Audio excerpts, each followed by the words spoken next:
if you look at Seplat, for instance, have had significant challenges pushing crude to the market in 2016 due to the downtime experienced in the Forcados pipeline. They've been using an alternative route in Warri, but that has not been able to deliver the amount of volume that Forcados will have availed them.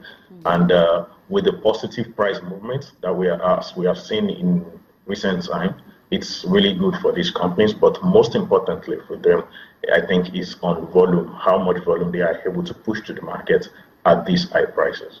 Now, we've seen how the markets actually recorded losses in the first 3 sessions of the week, and today is the final trading day for the week just before Christmas. Do you think that investors perhaps will want to cash in into the gains that has been recorded by the oil and gas sector to make profits, and that could impact the performance and the final prices for the week?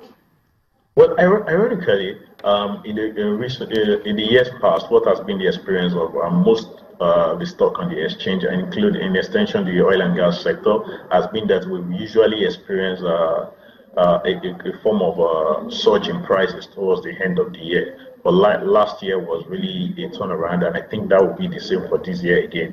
There's not so much optimism in the market, and if we are talking about, and when we are looking at the broader market as a whole, if we're talking about profit taking in the oil and gas sector, like I said, Forte oil still remain very volatile. But if you look at the other stocks, if you look, these are times that investor will probably be taking positions, saying stocks like Total and Mobil, for instance, in anticipation of dividend payments at the end of the first quarter of 2017. So I don't really think if we are picking stocks that we expect to pay dividend in 2017, like Total, like Mobil, like Eternal Oil, that we are going to see any form of profit taking on those.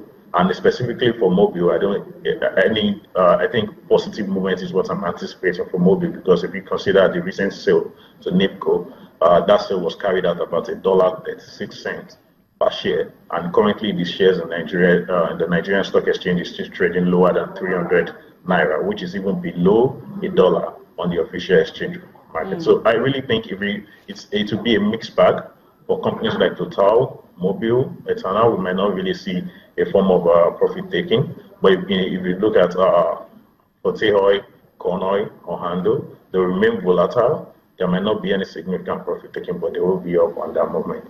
So let's do a sneak peek into 2017, talking about the outlook for the oil and gas sector. And in relation to this is the budget presentation by President Muhammadu Buhari just last week as to how much the government has bent the crude benchmark for the budget. Do you think it's good news for those stocks that are listed under the oil and gas sector in terms of how much the government intends to make from next year? Well, I think if you look at the oil and gas sector, if we just we may want to look at them in isolation as against looking at them as relatively comparing them with what the government plans to spend on what the government has benchmarked for 2015. They are two different. Most of the stocks listed on the Nigerian Stock Exchange in the oil and gas sector are downstream operators. Just a few, Seplat and Oando, have any operation in the upstream business. And if you look at the performance of these companies recently, they're really not going to benefit the Nigerian government, because the taxes that are supposed to be coming from these companies will not be forthcoming, because they're currently making losses. Only the royalty oil, which is usually the case, will be delivered, and maybe in some cases the joint ventures like we did, like with Ohando. But in the downstream space, in looking into 2017, I think what I really would be an important thing for the sector would be that we now have a sort of partially liberated market, in the sense that we have a somewhat deregulated market. So companies like Total, I expect to take full advantage of that, and Mobil, once NIPCO take over the company and decide what direction they want to take the company, might as well take advantage of that. Because if you look at what was obtainable before the PPPRA allocation strategy was abandoned earlier in the year, we have companies like Total who control about 12% of Nigerian PMS market. We're only given allocation for 5%. And since that had been abolished, we've seen a significant turnaround in performance for Total. And in extension, we can say that Mobil can also take advantage of that if they leverage on the new addition. It is depending on this direction that NIPCO wants to take that. So for me, I think for companies that have the retail outlets to actually continue to push more volume into the market, this will be very beneficial to them in 2017. And then Total is one particular company that I'm very interested in seeing how they take advantage of this new dynamic. All right, thank you so much. But just before I let you go, Jubril, I want to ask you how you're preparing for the 4 days sit-at-home holiday. I call it 4 days sit-at-home holiday, which expires on Tuesday.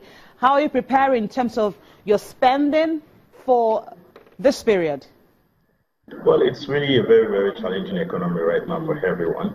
So spending for this period, well, the good thing for me is that I've made all my spending during the Eid al-Adha in September.